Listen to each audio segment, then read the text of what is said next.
Good evening and welcome to the Sneakerhead call-in show, my favorite, your favorite, where members of the channel get to call in and talk about what it is they want to cover with regard to the 49ers. As always, we have a bit of a topic to stay on track with, and that's going to be the preseason game that's coming up tomorrow. The 49ers are taking on the Green Bay Packers at Levi Stadium. Hopefully going to see a couple of series of the starters. Give us enough of a taste of what the starters are going to be able to do against someone else's defense as opposed to our own. See if our defense is going to be able to snuff out Green Bay for those couple of series while their starters are in there. Very excited to get going, and we will kick this off bringing in Korean 49er to the stream.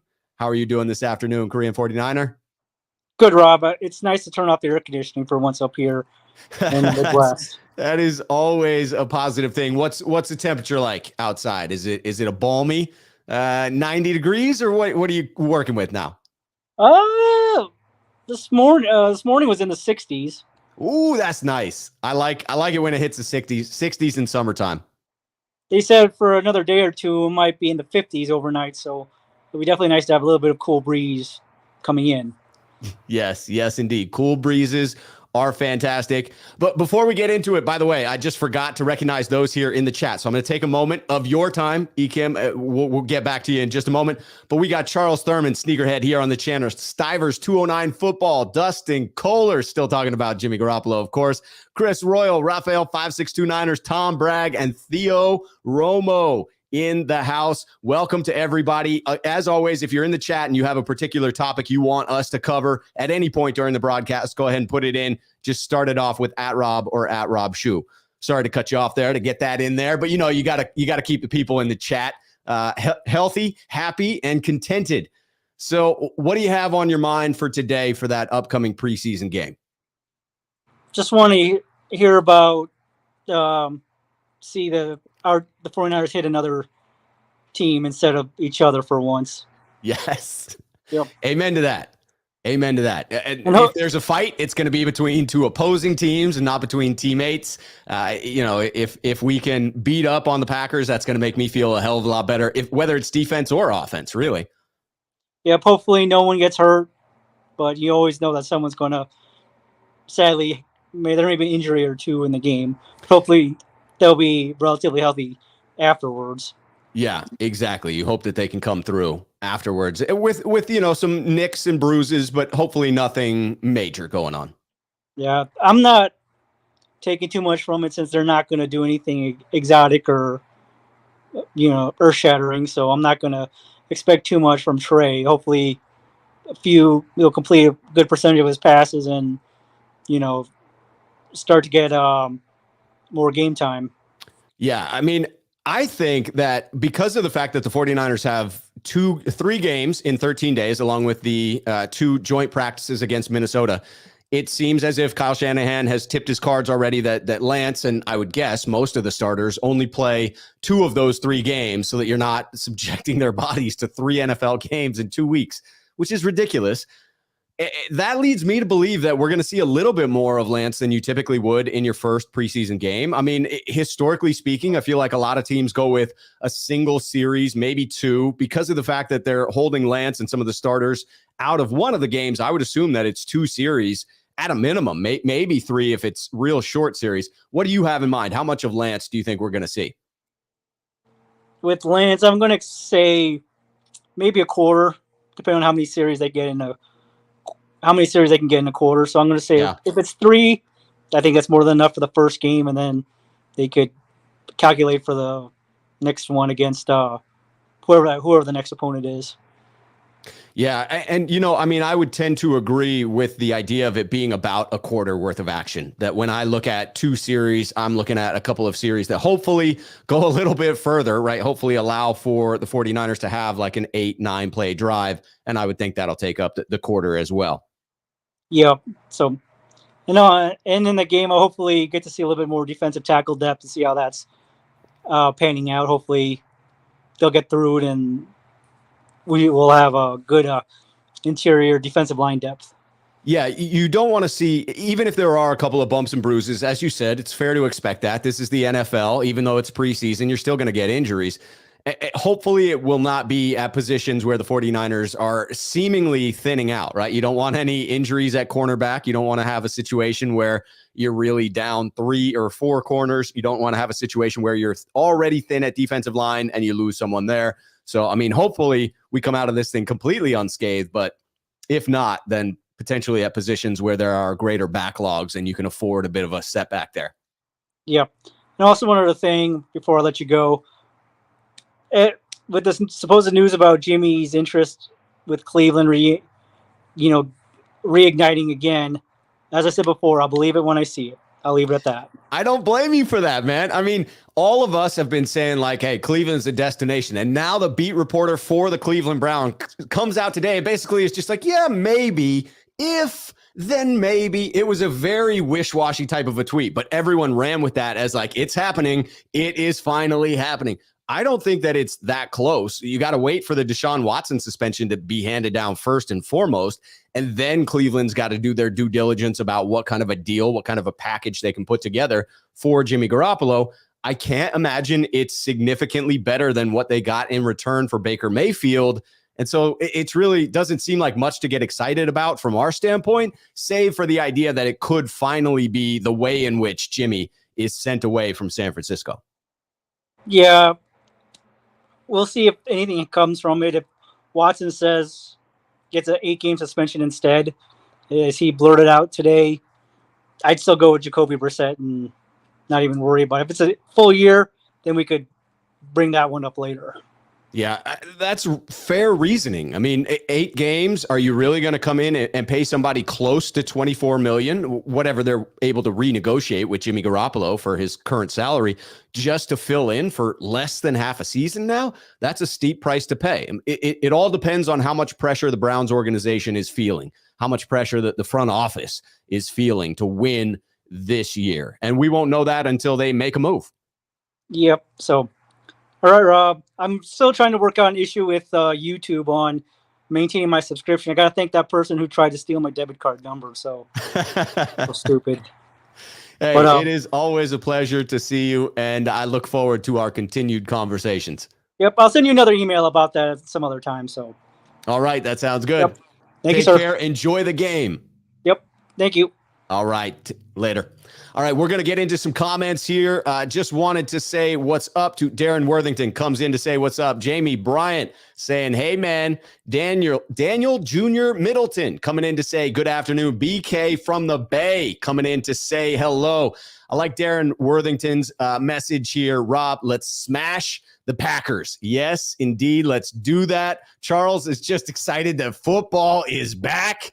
Manly Shavers coming in to ask me, Rob, are you happy about the Jimmy news that might happen? I am thrilled that it might happen, but I'm holding back a little bit because I'm skeptical that it actually does. I'm going to get to a couple of these others in a moment, but I'm bringing Chris Royal on after I get to this one. MB and GT 49ers says, Rob, I saw you at the Broadway Safeway a couple of weeks ago. If it wasn't you, then you have a twin running around. That very well could have been me wandering around the aisles of the Broadway Safeway. That's mere blocks from my home. So I am there at times, and I typically rotate between grocery stores. But yes, if you see me next time, come up and say hello. Even if it is my doppelganger, I'm sure he will appreciate it. So yes, please feel free to come up, say hello.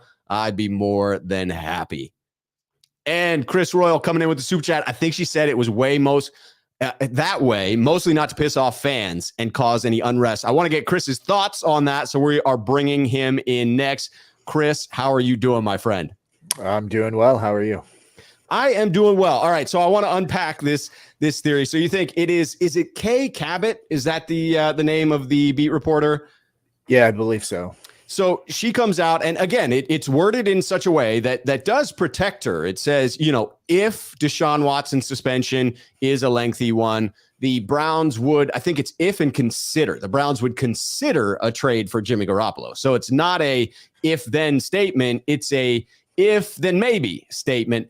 And I think you're right to say that there's reasoning for her phrasing it that way. Either her source is, giving her a wishy-washy answer that's saying like, we're lukewarm on Jimmy Garoppolo, or it is a way to soften the messaging to the Browns fans. Is that what you're implying here? Yeah, that's kind of what I'm thinking, I mean, I think that it's just a way for them to kind of say, hey, if Deshaun Watson is out for a year, it could be a consideration. And it's probably going to be based on, what the preseason's games look like. And if the backup quarterbacks and stuff don't, pan out, then they might pull that trigger if it's a year-long suspension. Yeah, if it's a year, that makes a ton of sense to me. I'm nothing against Jacoby Brissett. I think he is a capable backup within the NFL, but I do view Jimmy Garoppolo as a capable starter within the NFL, and I believe there is a distinct difference between those two. And so you can't just give up a year if you're the Browns. You have built this phenomenal roster. All you need is a quarterback. You went out and you paid $250 million to get that quarterback, but it looks like you might not be able to use him for the entirety of this season. So are you really going to sit on your hands and waste a year? Or do you go out and get someone who has proven he can get you to a Super Bowl? He can get you to an NFC championship game on a team that has a solid run game and a solid defense, which the Browns appear to have. Yeah, and I think if it's a 6-game suspension, I think Jacoby Brissett could probably, with that team's a pretty solid team all around. So I think, even with him as a quarterback, you could probably win, 2, maybe 3 of those games.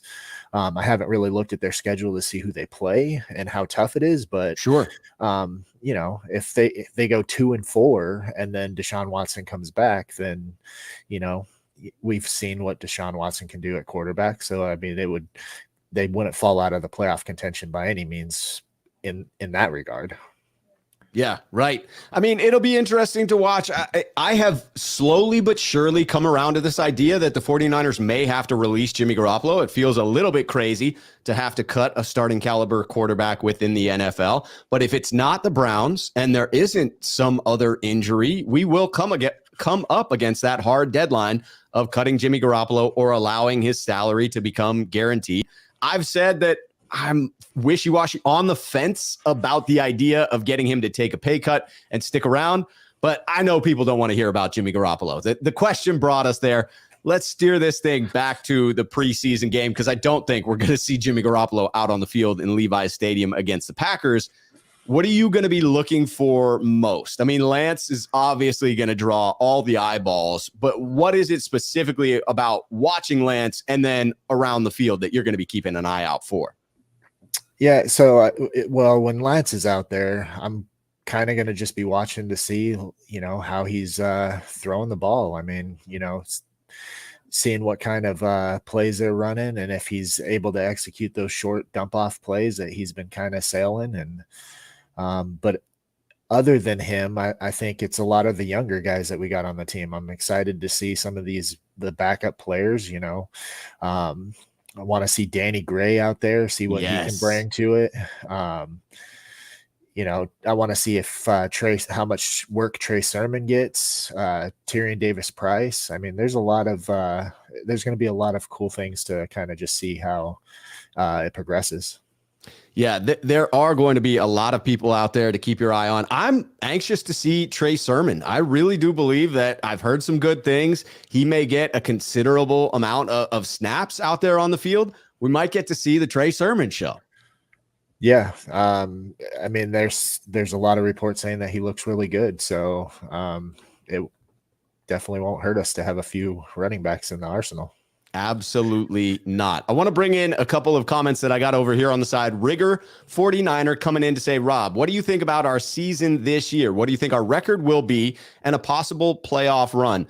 I went through, and I'll do this again right before the start of the season. I'll go through the schedule and make an official prediction once I have seen with my own 2 eyes some preseason action that allows me to reformulate what I believe this team is capable of. But when I did the way too early schedule release prediction, right about the time where they did release the schedule, went through all 17 games and picked the winners and losers, I came out at 11-6, and I truly believed that I was being conservative in doing so. My hope is that the playoff run happens because Lance is able to progress throughout the season. He has his bumps and bruises, but by the end of this 17-week season, we make the playoffs with 11 wins, and Lance is on the upswing, feeling comfortable out there. So I think this is going to be a positive season filled with some times where patience is needed. Chris, how are you feeling? Are you still optimistic about this season? Has that changed at all for you throughout the training camp so far? No, nothing's changed. I mean, when we went over it, I came out to 11-6 too. I think we differed on maybe a couple of games on who we thought was going to win and lose, but I came out to the 11-6 also. But I'm kind of with you. I want to see how this team is operating, and I know that we're not going to get a whole lot of the starters because of the ridiculous preseason schedule of, like 16 games or 16 what is it, like 3 games in like less than 2 weeks or something like that. It's ridiculous. It's really ridiculous. So I don't think we'll see the starters a whole lot, but we'll just see how they play out in those games that they actually play.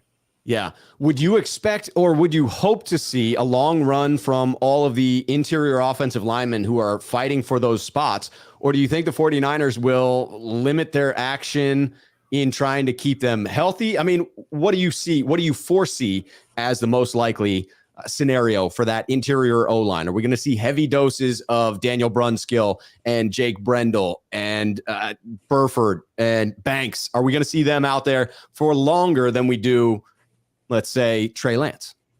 I hope not, actually. I hope that they keep him in long enough to, protect Lance. And once they pull him out, I mean, give them, just make it to week 1 is basically what I'm hoping for. I want everybody to get there healthy. Yeah, I do too. And it used to feel like Kyle Shanahan was more old school in wanting people to earn their roles and to be out there for extended amounts to knock the rust off, to show that they had earned a particular position.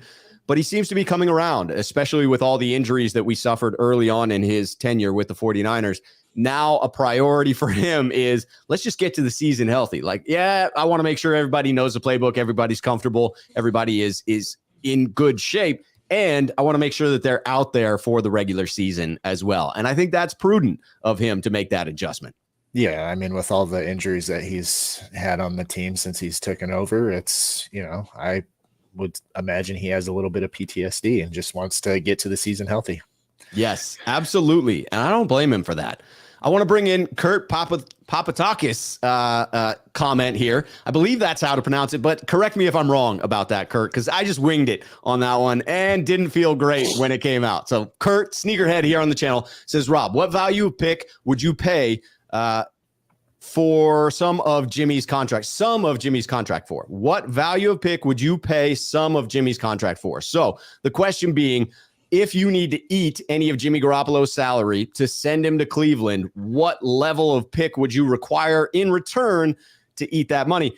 And to me, if you're not getting a third, a fourth, a fifth round pick, like, why are you paying millions of dollars of Jimmy's money that's not guaranteed? So to me, it's fifth rounder or higher. If not, then you just release him. You just save the entire $24 million. Chris, do you have a different opinion on the value of those draft picks? Would you pay if it were a sixth rounder, or does it need to be a higher asset for you? Yeah, I would think it would, if we're paying anything, we better be getting like a second or a third, something that we, are really good at hitting on. Anything more than that, then I agree with you. You just cut them. I mean, that pick is probably not going to turn out to anything, so might as well just roll that cap over. I'm with you on that. That cap can be spent on players that will hit. Free agents tend to have a higher hit percentage than like a fifth, sixth, or seventh round draft pick. Those hit percentages go down substantially. Is there anything else you've got your eye on for tomorrow's game, Chris? Well, nothing exactly for tomorrow's game, but I did want to get your opinion on something. So I was watching Grant Cohn and Jesse. Okay. And they brought up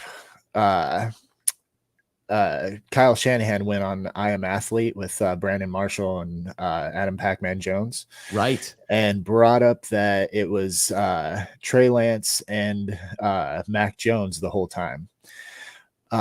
So they thought it was a bad idea for him to say anything because it could hurt his confidence. I kind of disagree with that, but I do agree with the fact that he probably shouldn't have just said it at all.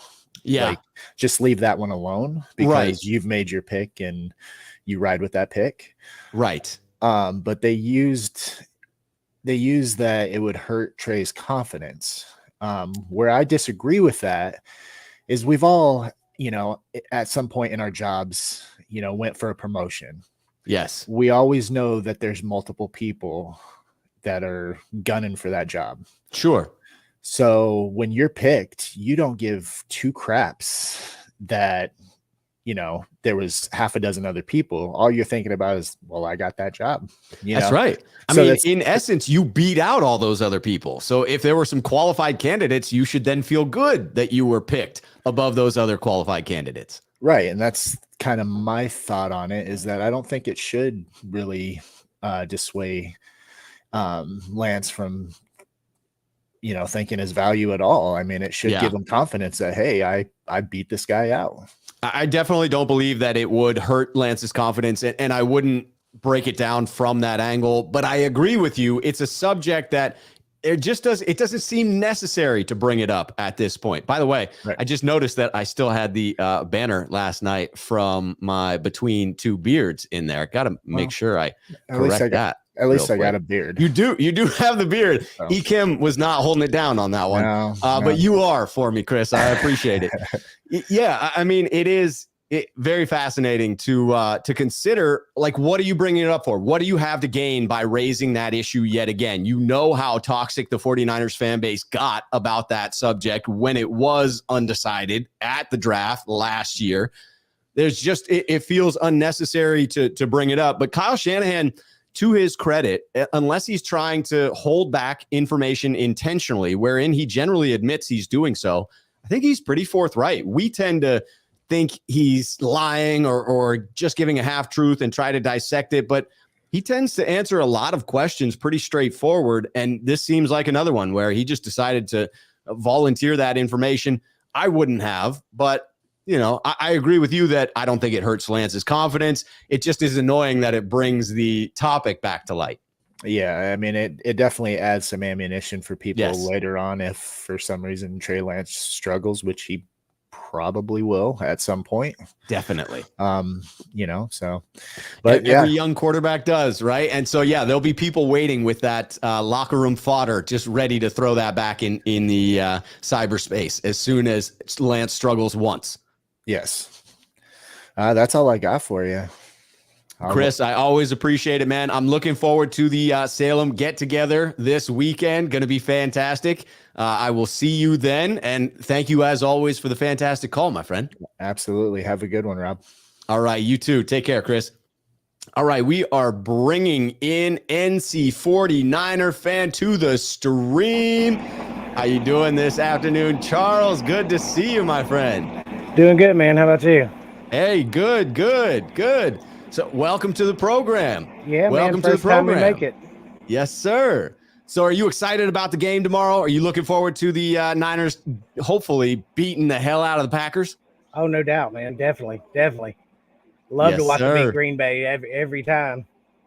Yes. I mean, it feels good. Feels good to beat Rodgers. Feels good to beat LaFleur. Feels good to beat Green Bay in general, because I still have a little bit of PTSD from those mid-'90s, especially when Favre went to and won the Super Bowl. I thought that was going to be another one of our years, and I feel like he stole it. Definitely. Yeah, I grew up in that era. That's when I really became a diehard Niner fan. So. Yeah, me too. Yep. That's tough. So what do you got your eyes on for tomorrow's game? Mainly want to watch this offensive line and see how well we do. It looks a little sketchy. Our depth is good, but like you said, who are our starters?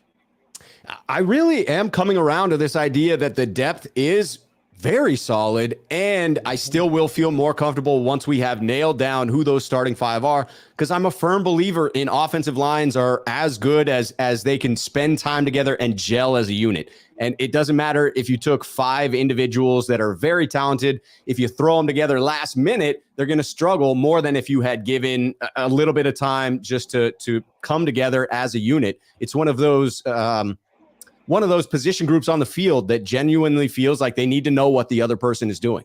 Definitely. Most definitely. But I do have a good vibe from this team this year. Now they definitely look relaxed. They, like they're focused and they know where we're going. Yeah, focused, confident. They have a very clear mission in front of them. As you envision this season, how do you envision the 49ers' success coming to light? Do you think it's going to be primarily that they are a defensive juggernaut? Is Lance going to surprise the world? Is he going to struggle? How do you predict this thing's going to shake out? I mostly think Lance is going to be what we think he is. He's, it's going to take him some time to get going. Right. But by the end of the season, I expect to see him, top 10 in the league at least. Yes. Our defense, that's hands down number one.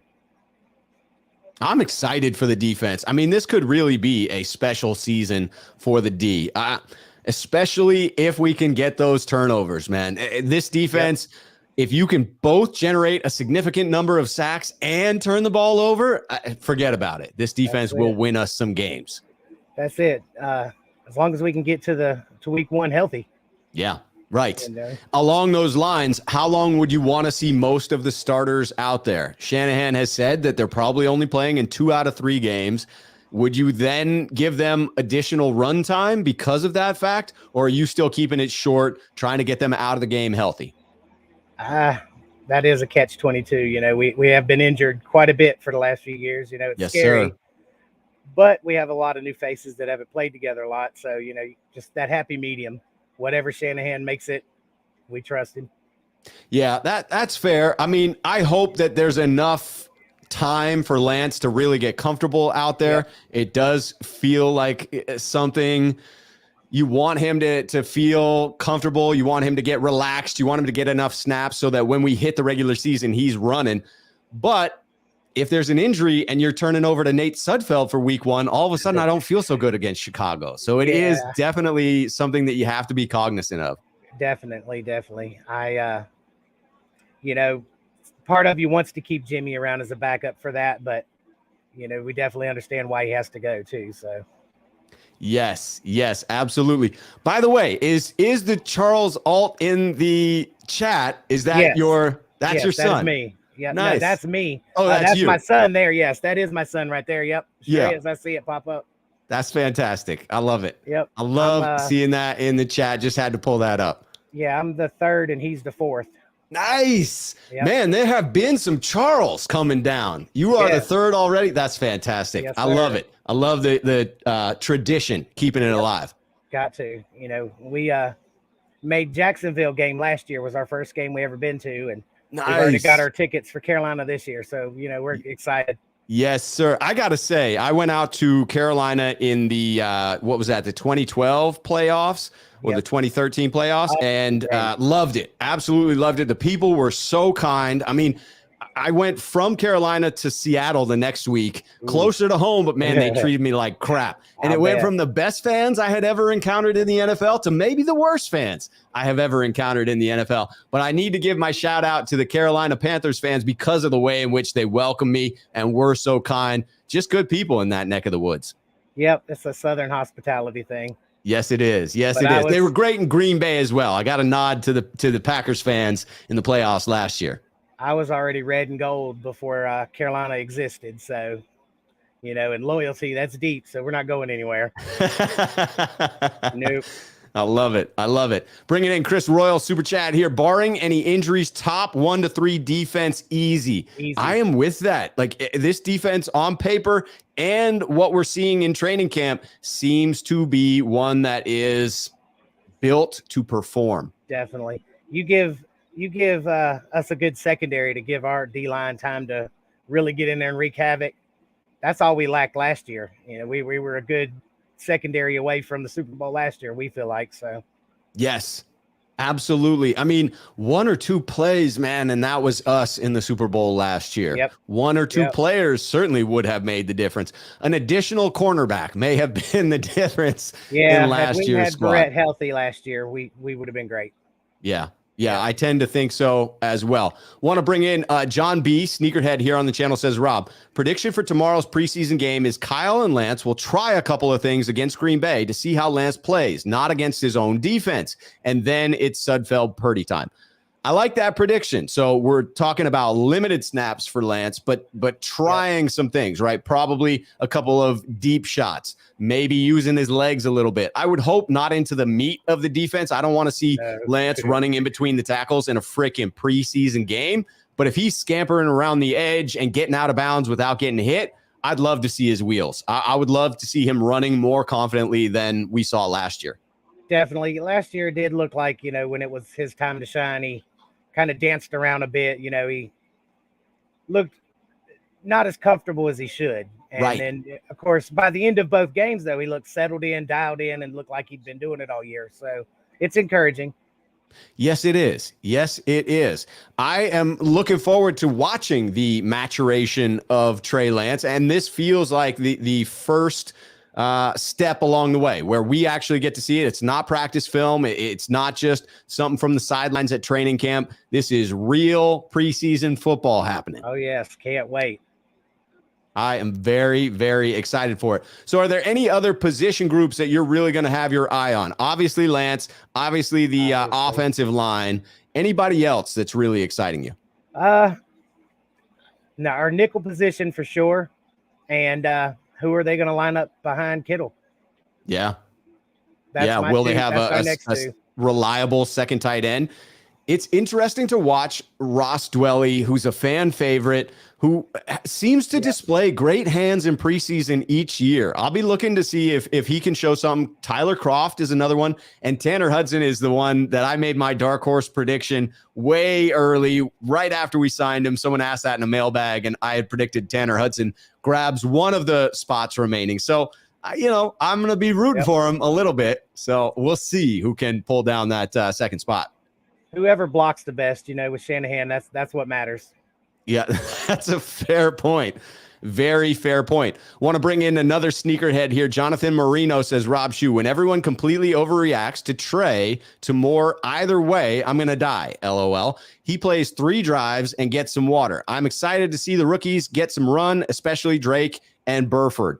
All right, so prediction here being that there's going to be an overreaction to whatever it is Lance does out there, and I think that's a very astute observation. That is absolutely going to happen. No matter whether it's positive or negative, people will overreact to the limited play time that Lance gets there.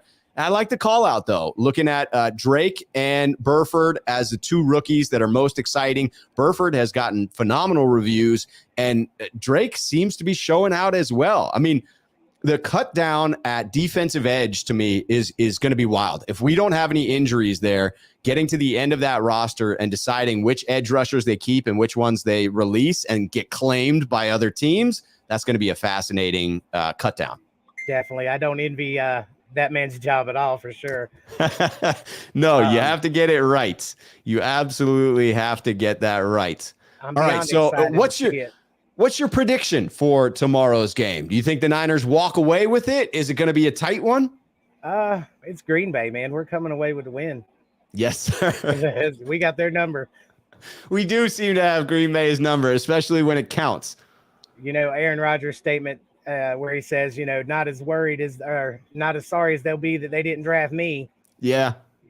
That one hasn't worked out so well for Aaron. Not in the playoffs, at least. Yeah, no, it has not. Yep. No, it has not. Aaron has really struggled after saying that. He did not put his money where his mouth is. No. He looked like in the game last season, he just like scared, like he was too quick to get rid of the ball. Like his heart wasn't in it. Yeah. So, but we'll take it. It didn't look like he wanted it bad enough. Right. Definitely. The passion wasn't there anyway. Yeah. I mean, and you have to wonder, for a guy who has toyed around with retirement as much as Aaron Rodgers has, you have to wonder how much of that passion remains, right? If you're 1 foot in, 1 foot out, and all of a sudden guys are coming to kill you in a game where everything's on the line, if you're not fully invested, then you're probably not going to get the best result. I'm calling it here. This year's Niners D-line will go ahead and make Aaron Rodgers retire. I love it. I love that Definitely. prediction. I have made my prediction. I think the Niners and their D-line do have the number one spot at the end of the year with regard to sack total. I think the Niners come away with, I think I predicted 57 sacks on the year, and I'm excited to see it actually happen. Nick Bosa racking it up. Yes, I mean, come on, Nick, hit that 20 number. Hey, get your name in the conversation with Aldon Smith as far as how many sacks you can rack up in a season. And then Eric Armstead, Charles Omenihu, Samson Ebukam, Drake Jackson, Kamoko Toure. I mean, you name it. Like, it is just a crazy deep group. It is, definitely. And, getting Kinlaw back healthy, from what they're talking in camp, he's looking great. So get Armstead, Bosa. It's going to be quarterbacks are going to have a hard time this year for sure. I like it. Chris Royal coming in to say, yeah, Aaron Rodgers loses confidence when his back's against the wall. Tom Bragg coming in to double down on your statement, saying we're going to send both Rodgers and Brady into retirement. I'm here for it. I'm absolutely here for it. Also want to bring in Troy Niner Knoll coming in, Sneakerhead here on the channel saying, Rob, if we can stay healthy, we're going 12-5. I love it. I love it. 12-5 feels like you're probably at least in the running for a home playoff game. And that's the only way I'm going to end up at Levi Stadium this year, is if the Niners host a playoff game. That's a bucket list for me and my son, is to make it to a Niners game at home. Definitely. It's a great experience, even though Levi's is not what Candlestick was. Did you have the good fortune to make it out to Candlestick Park before that was torn down? No, never did, man. That was a sad day to see it go. Well, it was. Absolutely. But hey, we can all still make the pilgrimage out to Candlestick Point and stand there amongst the condos if we want to. There you go. We'll take it, Nice. Any parting thoughts for you, Charles? Let's go get that dub. Let's get it. Hey, we are going to smash the Packers. We got Niners football tomorrow, Charles. I'm very excited for that. Yes. Very excited. I look forward to hearing, your son and you watching the game. I especially look forward to hearing about the visit to Carolina, to the stadium to watch a game there, man. That's going to be fantastic. I hope you can make it on the program and tell me all about that experience. We most definitely will. I look forward to it. All right, man. Thank you. A pleasure seeing you, Charles. Yep. All right. We are bringing in Swan Song to the program. Swan Song, how you doing, sir? I'm doing pretty good, Rob. How are you? I'm doing well. Very excited to get football. Even if it's only preseason, I'll frickin' take it. Uh-oh. Did we lose you? Yeah, just partially. I'm back now. Okay, you're back. We got it. Yes, I was saying I'm thrilled about it. I don't care that it's only preseason. I'm thrilled that there's football. Yeah, finally, right? Like, I even try to catch a glimpse of the earlier games that happened today. I'll check them on NFL Plus replay later tonight. Yes, but, me too. Yeah, so of course we're gonna be excited to see Trey play the who knows how long, like 1 or 2 series. I just want to let people remember that if Green Bay starts their starters, their cornerbacks, it is the best cornerback duel probably in the NFL. Until E-Man and Charvarius Ward lay claim to that title, I agree with you. Yeah, I think you're looking at the most established cornerback duo in the league, if not the best. Yeah, and then of course, as the game goes on, I'd like to see all the offensive linemen that we drafted, right? So we'll see Poe, we'll see Zakel, hopefully we'll see Burford and Banks, first-year starter. Like, we'll get extensive, Brendel. Like, it'll be interesting to see all the offensive linemen that we haven't, that we drafted this year and last, and see how far they've come. Yes, absolutely. I mean, it's going to be highly fascinating. I want to ask you about this because I saw a comment that fascinates me. So JM came in here to say, I got $1,000 on the Niners, which I love. I love the confidence, and you're absolutely betting on the right team. It's the Packers. We're going to beat the Packers. But I've got to just say, like, it is a bold strategy to bet on preseason games just because they are so wildly unpredictable. Like, you don't know how long Trey is going to play, and then you're relying on Brock Purdy and Nate Sudfeld to carry home this victory. Now, I still believe they're going to do it, and I still love the fact that JM threw that money down on the Niners, but I got to say, like, that's a bold move, right? Yeah, let's put it this way. If one of my friends, like, bet on preseason games, I would call him a degenerate gambler.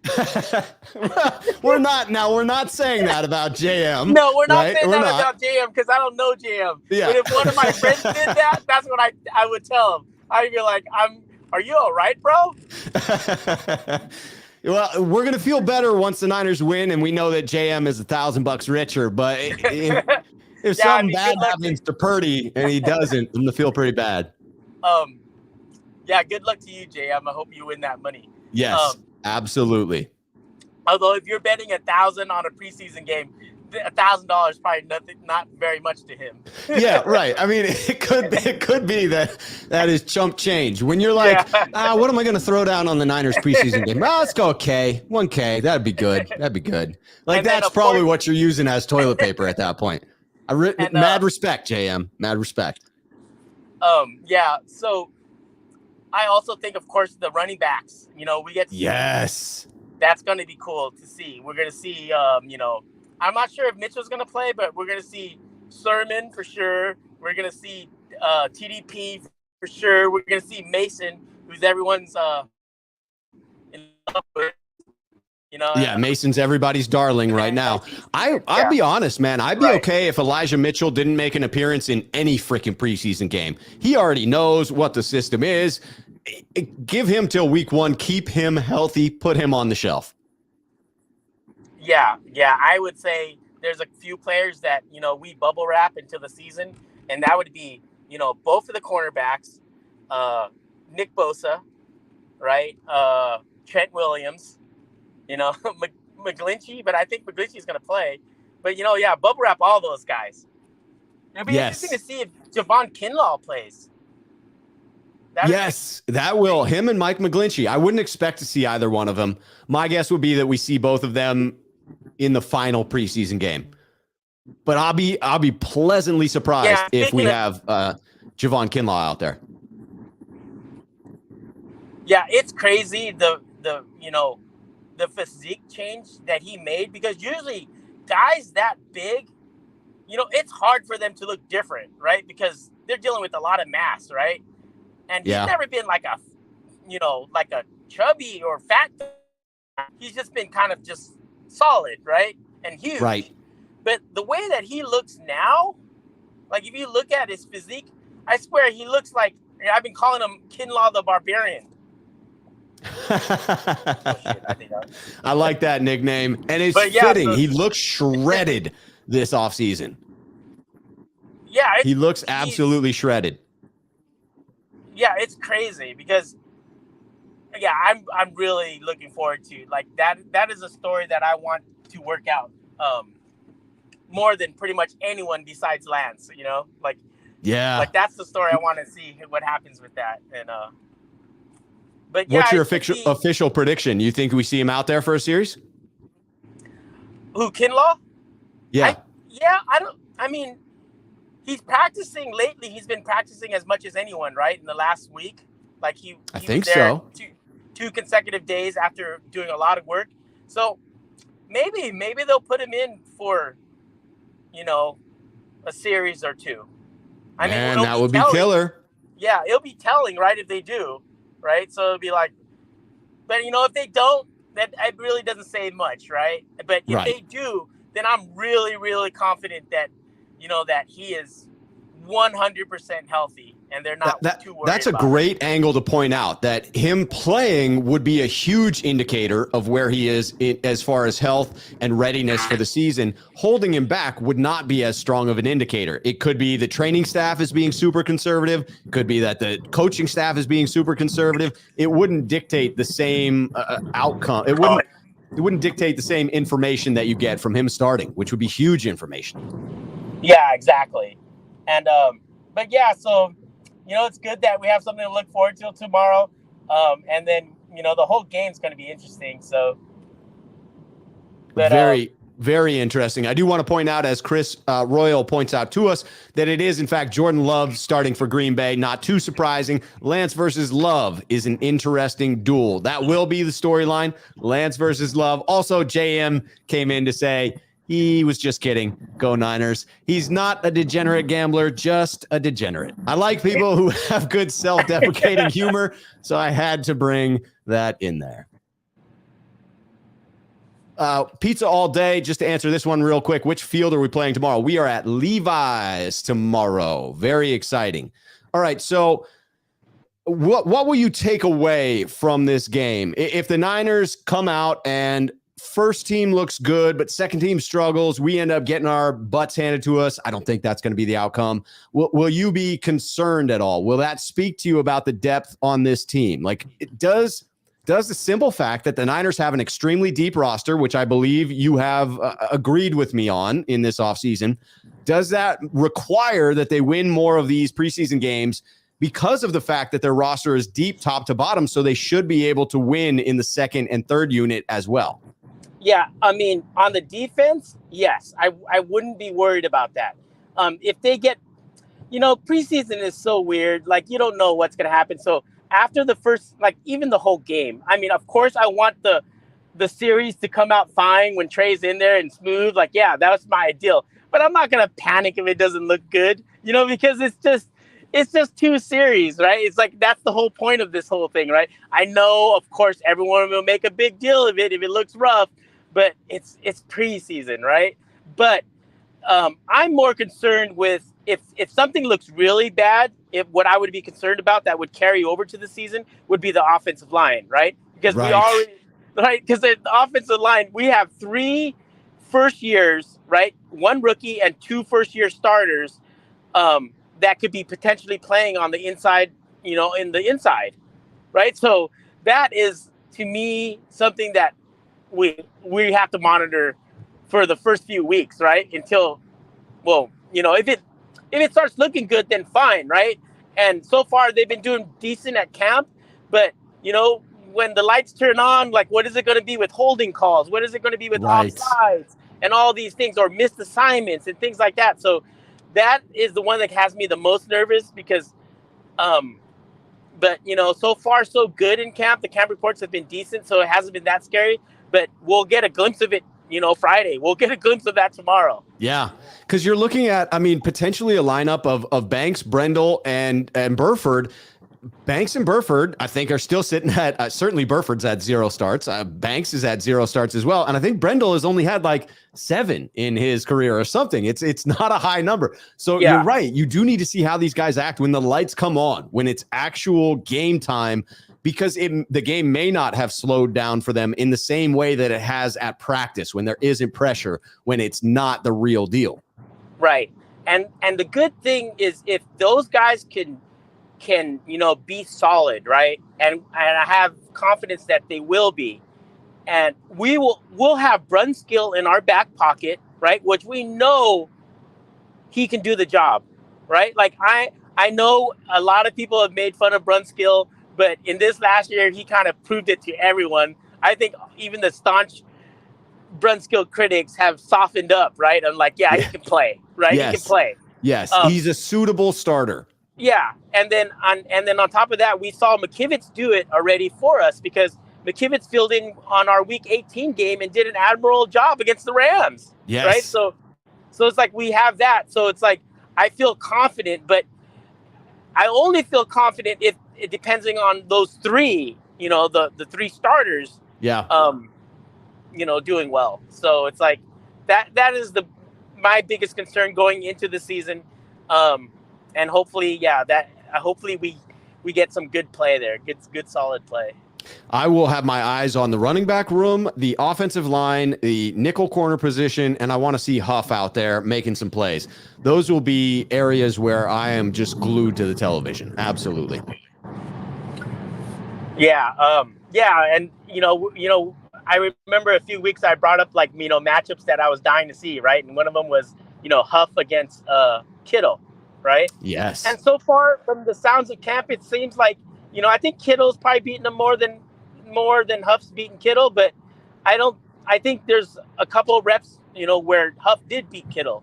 So that's good to hear, right? And that's and very it's also positive. good to hear because that we didn't know that Tavarius Moore Tavarius Moore, from what I'm hearing, is having an excellent camp as well. Yeah, I think it almost feels like a lock to make the 53 at this point, and feels again as if maybe he will see the field, right? That the Niners may find those 3 safety packages to put the more athletic Moore out there, even though it does feel Hufanga is holding down the strong safety spot. Yeah. And maybe, and them switching back and forth from Hufanga and Moore just depends on what maybe the down and distance is, right? Right. So maybe like on 3rd and long, it's Tavarius Moore as the opposite safety to Ward. And when it's like a obvious running down or a potential running down, it's Hufanga. Right. 3rd and long, you bring in the rangier, more athletic Moore, who can cover the deep ball a little bit easier. But when it's a standard base defense, you're going to have Huff in there who can play both the run and the pass. Yeah. So I wanted to bring this up. Have you guys talked about Jimmy at all and his possible trade to the Browns? We did. We touched on it a little bit and acknowledged that it felt like, sort of half and half language, wishy-washy language, where it was, hey, if there's a longer suspension for Deshaun, that the Browns will consider a trade for Jimmy Garoppolo. Felt like, that, hey, they'll kick the tires at that point. I'm guessing that the interest is stronger than that. But it is nice to hear that, there are some suitors out there still. Yeah, there's so many angles that it could go, right? Because every team has, the Browns have certain situations that how they can play this. The 49ers have certain situations how they can play this. And Jimmy's team has certain ways that they can play this, right? So it's like, you could wait for 4 weeks, right? And if you wait for 4 weeks, then the Browns would have to then bid with another team that might want Jimmy, or they have to worry that the Niners make some deal with another team. So the Niners could say, yeah, you can wait 4 weeks, but how do you know that we don't have a deal right now with the Giants and, that Jimmy's gone? And then once that ship is sailed, you're screwed. Yeah. So there's a lot of I don't envy the Browns' shoes, right? No. Like the Niners, of course, they're just, at this point, getting anything for Jimmy is like what Jesse said, found money. Yeah, you know what exactly. I mean? Or, it's like anything you can get from whatever, right? But, there is a scenario where maybe, the Browns just go, okay, you know what? We want to make for sure that we get him. And it sounds like Browns fans are like, I checked their Reddit today and some of the social media stuff. A lot of the Browns fans are right now like, please, if we can get him, please get him, right? They're so tired of the whole Deshaun Watson thing, and they just want, Jimmy's like their savior at this point. Yes, right? like he was for us in 2017. Yeah. Bring it on. Yeah. Send him Jimmy. I'm telling you. But yeah, it's going to be interesting to play out. Like the only way I can imagine a scenario, just to touch on something that you said, if they allow Jimmy to get to free agency, like if you're talking about teams that Jimmy would want to be traded to, I could see Cleveland as top of the list. But if you're talking about teams that Jimmy would want to sign with, the Cleveland Browns are looking for a 1-year Band-Aid, right? So if he wants to go there and have a great season and show his value and then get a new contract next offseason, maybe he chooses Cleveland. But if someone comes knocking with a 3 or 4 year deal and Cleveland's like, yeah, we want to rent you for a season, Jimmy might not choose Cleveland. So it could be if the Browns want Garoppolo, they need to trade for him. Right. Yeah. There's just so many scenarios that could happen there because I don't know what Jimmy would want. Does he want to go into the dumpster fire that is the Browns, right? I mean, I know they have the best roster probably out of any of the teams that would want him, right? Outside of maybe, even better than Pittsburgh, or let's say those are close, right? Right. But Cleveland is a dumpster fire like that. I mean, I'm not talking about the roster because we know they have talent, but as far the as organization, the organization, and then the fans are like, it is, man. I don't even know what they were smoking, like wanting all that smoke. Like, I don't know. It's so crazy. And, I've said this many times, desperate people are always so optimistic. They're the worst optimists, right? When you're desperate, because that's all you could be, right? You got nothing to lose. Right? You got nothing to lose. So they're probably thinking, oh, everything's going to work out. He's not guilty and it's all. But, obviously they didn't think this through, totally think it through. I mean, I've had big question marks about this entire decision-making process for the Browns organization, but I've sort of left that one on the side of the road and not touched it too much because I disagree with the way in which they went about it. But now I can look at it from, okay, if we just take that part of the equation out of it and acknowledge that there's a lot going on with Deshaun Watson and the Browns, and I have a lot that I think about it, but not a lot that I'm going to put out there. And just say that it seems the NFL is pretty set on a longer suspension, which feels very warranted. And if it becomes a year that you could see that desperation, those fans that you're talking about, not only are they desperate, but they are optimistic about the roster that they have. So that they have that desperate optimism, but they also have genuine optimism. And those two are now going to combine for this bonfire that needs to happen of people asking for the Browns to go and get Jimmy Garoppolo as their savior. That could be the kind of spark the Niners need to drive a deal to get it done. Yeah. And the thing is, if they're not too stubborn and they just want to get done with this and get Jimmy into their camp as soon as possible, right? And if the Niners want to make it a little bit easier for them, it's just going to rely on how much money the Niners are going to put forth and what draft cap compensation that they're going to get for putting up that money, right? Right. So it's like... And I'm a fan of not buying a draft pick. I'm a fan of keeping those free agency dollars available for the cap, rolling it over to next year. But I could understand if it's a third or a fourth round pick, I could understand paying a few million at a minimum. Did we lose you?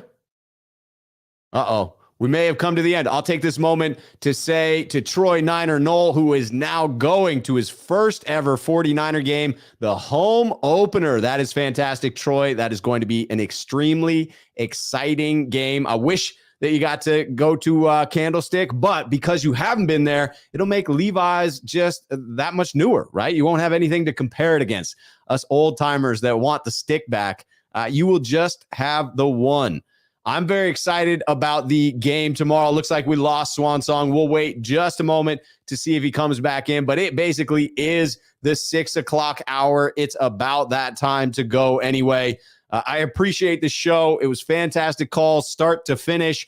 Always love talking about it. CJ Gray, I saw you in there, just didn't get to you in time.